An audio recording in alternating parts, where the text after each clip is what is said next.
کہہ رہے ہیں یا رسول اللہ صاحب التاج والمعراج، حیران ہوں میرے شاہ میں کیا کیا کہوں تجھے، صاحب التاج والمعراج والبراق والعلم،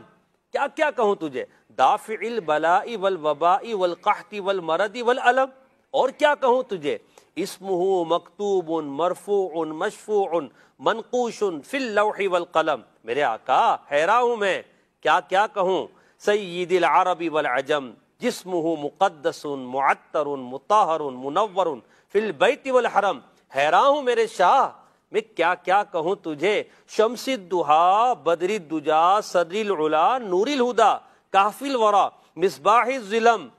آقا کیا کیا کہوں تجھے، جمیل الشیم شفیع الامم صاحب الجود والکرم، حیران ہوں میرے شاہ میں کیا کیا کہوں تجھے، واللہ عاصمہ وجبریل خادمہ والبراق مرکبہ والمعراج سفرہ والسدرۃ المنتہی مقامہ، آقا حیران ہوں میں کیا کیا کہوں تجھے، وقاب قوسین مطلوبہ والمطلوب مقصودہ والمقصود موجودہ، آقا حیران ہوں میں کیا کیا کہوں تجھے، سید المرسلین خاتم النبیین شفیع المذنبین انیس الغریبین رحمت للعالمین راحت العاشقین مراد المشتاقین شمس العارفین سراج السالکین مصباح المقربین محب الفقراء والغرباء والمساکین، حیران ہوں میرے شاہ میں کیا کیا کہوں تجھے، سید الثقلین نبی الحرمین امام القبلتین، حیران ہوں میرے شاہ میں کیا کیا کہوں تجھے، وسیلتنا فی الدارین صاحب کعبہ قوسین محبوب رب المشرقین والمغربین، حیران ہوں میرے شاہ میں کیا کیا کہوں تجھے، جد الحسن والحسین مولانا و مولا الثقلین، حیران ہوں میرے شاہ میں کیا کیا کہوں تجھے، ابی القاسم محمد ابن عبداللہ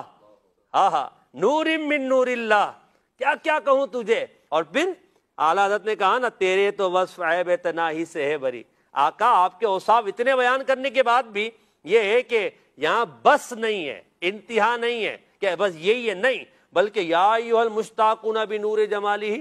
اے اس نور مجسم کا دیدار کرنے کی تمنا رکھنے والو بس یہ کہے جاؤ صلو علیہ وآلہ وصحبہ وسلموا تسلیما، حیران ہوں میرے شاہ میں کیا کیا کہوں۔ اور درود پاک کی کثرت کے بے شمار فوائد و برکات علماء نے ذکر فرمائے،